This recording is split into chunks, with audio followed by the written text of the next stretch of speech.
Good morning, good morning, good morning, good evening, good afternoon, whatever time of the day this video may find you. Thank you so much for returning to my channel if you are a returning viewer or one of my amazing subscribers. If you are new to the channel, welcome, welcome. Listen, people, I wanted to do an additional video on it's part 2 of a video that I did about why is it that so many older women that file for divorce, 50 plus divorced women, why they are so much more at peace now that they're divorced than versus their counterparts, the men that they divorced, the men within their ages that are divorced. And on that video, I talked about like just peace and things like that, how you feel and everything, but I did not talk about the spiritual peace.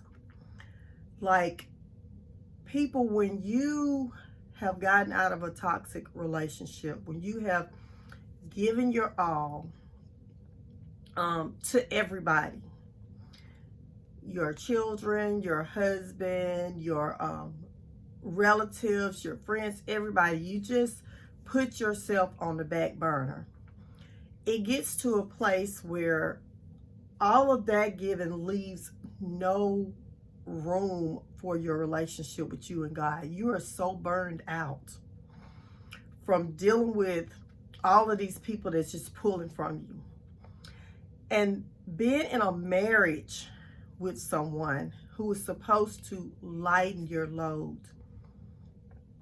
definitely plays a critical part in the reason why you become spiritually broken, especially when you have someone that you live with that is also mentally and emotionally and verbally abusing you. When they're gaslighting you, when you're trying to accept the truth and they just won't let you have the truth.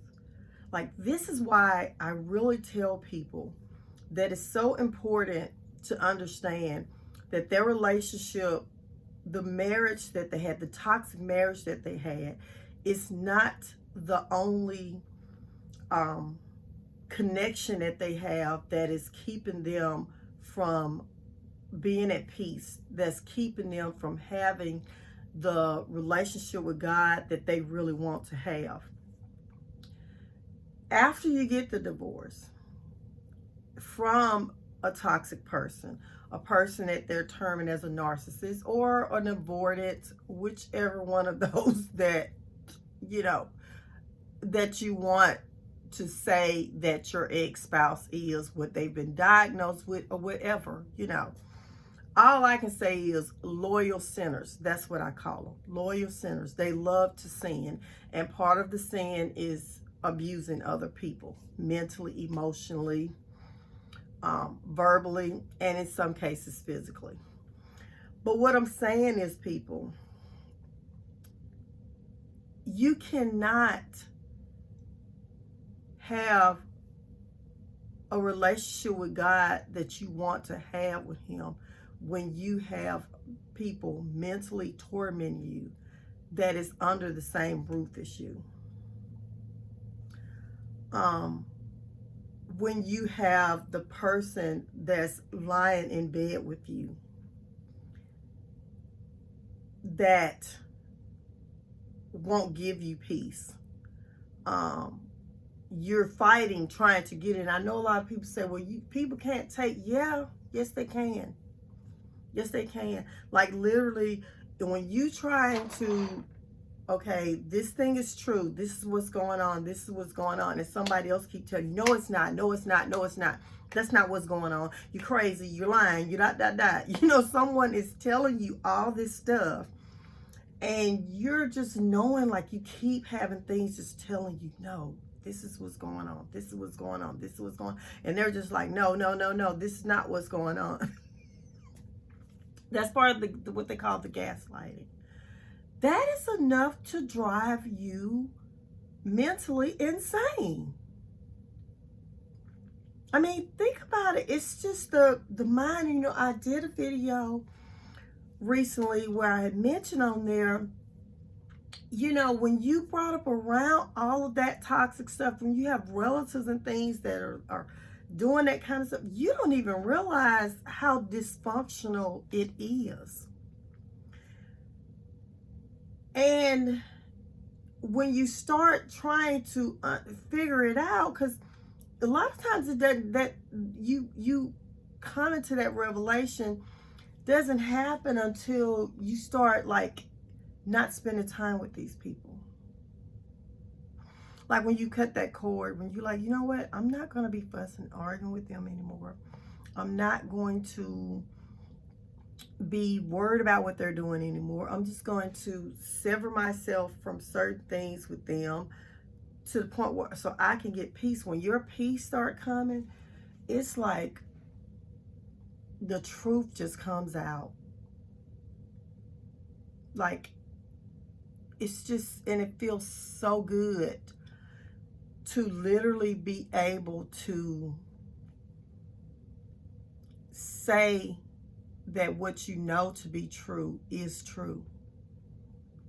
It feels so good to be able to have a relationship with God and you don't have to worry about someone like making you feel weird about your faith, about how serious you are about God. It's wild dealing with a person that you're married to and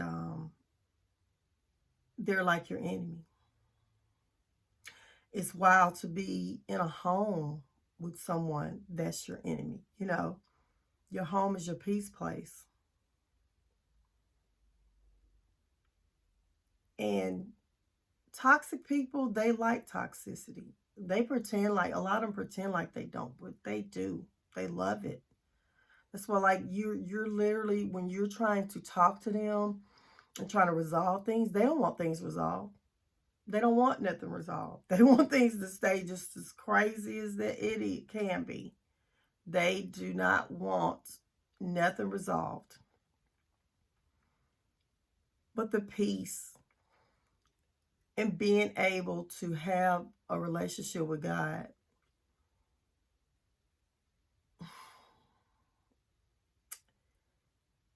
it's just amazing. It's just amazing. Not having to mother any adults, an adult person. That's hard, mothering. You know, adults supposed to be able to do what they want to do. They're free. So I get it.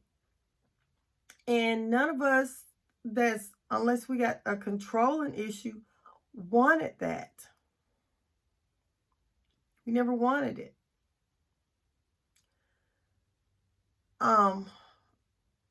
I remember there was a time I was so tired. I had become tired well before the divorce. I had become so tired probably about 17 years. Yeah, about 17 years before I filed for the divorce, before the divorce happened. Um, yeah, I remember one time I was literally thinking about, because I had been waiting, I had been trying to help my ex-husband, you know, with understanding things. You know, people, when you with somebody and they have like immature ways, you do what you can to try to help lift them, you know, and get them to a place where, you know, a woman wants her man to lead. She wants her man to lead. So we work really, really hard trying to help our man get to a place where he can lead. And I remember one day, and I've had that feeling numerous of times, but I remember the first time I had it, where I just started thinking about like a race. Like that I was in a race and I was trying to pass the baton off to him, and he took off running. Yes, I was so tired. 17 years, at least 17 years before I filed, I remember being like that exhausted, that I had that image in my head that I just, I'm just trying to pass this on to him. And he, as I'm running, like you have the race, you're running to pass the baton. And instead of the person waiting on you to hand the baton to them, they take off running from you, so you can't give them the baton. Yeah.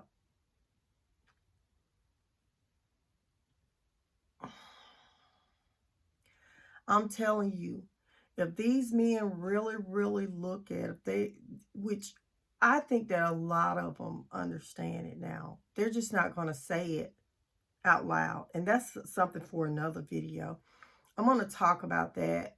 Like, they're not going to admit it because they want these younger men behind them, their sons and nephews and all the younger guys that they work with. They want them to do the same thing that they did. They don't want them to get no better than them. They don't. And this is why they are here lying to them. They got, podcast and, just YouTube channels and, Instagram accounts and stuff, just bragging about how they're the greatest thing since sliced bread and swearing up and down that they didn't do anything wrong and how it is that they're living is so wonderful and so great, and they don't care that they messed up their marriage and their family and all that, and they're putting on this facade, they're smiling and grinning and performing like they're having such a great time. No, they're not. And I'm telling you, us women that got away from it, we're just like, don't get me wrong. Like I said, divorce, nobody wins in divorce. I'm not saying that we're just so happy that, our marriage ended up in a divorce, but we're just happy that we're free. That we're free from all of that toxicity, from all that unstableness, from all of that unrest. And that we're free to be able to be the person that God designed us to be. It's sad that we weren't able to be the virtuous woman, the wife to them. We tried. Nobody's perfect, but we tried. And at some point, we had to let go. And letting go, we had no idea was the best thing that we ever could have did. Literally, I believe that God himself removed that person. From a marriage like mine, I don't know about yours. I can't tell you about yours. I can't tell you about if you're in a marriage, if you've been divorced or whatever. All I'm saying is that a mentally, emotionally, and verbally abusive marriage that breaks you down, where your health is just deteriorating, yes, God removes you from that. And there's a lot of them. The courts are hiding it. The courts are hiding this abuse, that kind of abuse. They literally, when you file, they don't even want you to put that kind of thing on there. And even if you do put the charges of abuse on there, the allegations that you're saying, the things that you're saying, even you got recordings and messages and all that and everything, they don't want to see it. And what they put on there is irreconcilable differences, because they don't want to expose the toxic person, the narcissist. Like I said, don't get me wrong. Look, I was married to a man, so that's why I do. It's not the only reason why. I do talk a lot more about the males.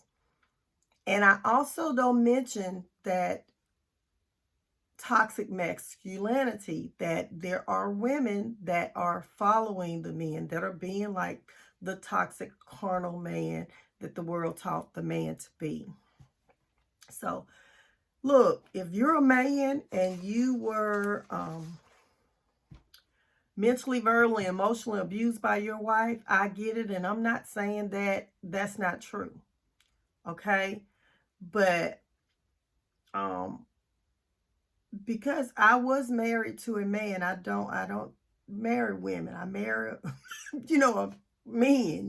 Men is what I'm interested in. And the fact that they started with the man, that the toxicity starts with the man, that basically, I'll talk about this on another video because I can go way off into out of this the subject of this video. I just wanted to add that women are on top of the stuff that I mentioned in my other video. Women are at so much more peace because they can also now have a relationship with God that they were not able to have in a toxic marriage. Yes. Literally, it gets to the point where you're choosing God or that person. And we can't do that. We can't do it. We can't do it. So anyways, people, I wanted to add that I spoke about a lot of things on there. There are so many reasons though. But peace is like freedom, and peace is like the number, like it's that up there at the top. It's up there at the top. And that's why we work so hard to protect it. That's why you have so many women's like, after no, we're not going to do that. We're not going to do it. We want to protect that peace, and we want to protect our right to be able to have a relationship with God. And we can't do that if we're allowing somebody that's serving the devil to be with us. That uneven yoke, no. Anyways, people, I love you. I love you. I love you. And like always, I hope this video has helped someone. And if you feel like it's something that can help others, then please do share. I'm understanding now that this is how we get it out there, that for others to know that they're not alone. It's for us to share. So, like I said, if you know of someone else that is going through things dealing with relationships, and they've gotten a divorce, and it's just good to be able to know that other people have went through or are going through the same things that we have. And it's not just in our heads. Yeah, it's not just in our heads. But anyways, y'all, I love you. I love you. I love you. And listen, I'll see you on the next video. Bye.